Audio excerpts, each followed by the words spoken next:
ថ្ងៃទី15ខែធ្នូឆ្នាំ2025ការវិភាគតារាងប្រចាំថ្ងៃរបស់កូដ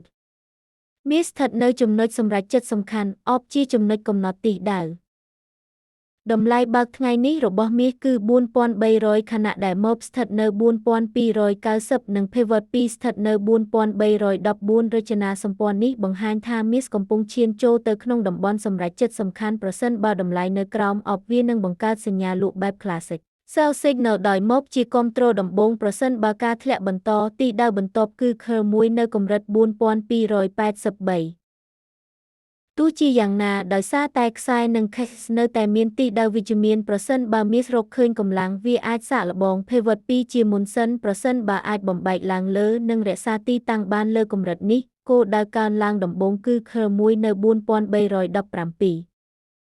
ការបដិសេធចំពោះទំនួលខុសត្រូវការវិភាគនេះគឺសម្រាប់គោលបំណងផ្ដល់ព័ត៌មានតែប៉ុណ្ណោះហើយមិនបង្កើតជាដំបូន្មានហិរញ្ញវត្ថុទេ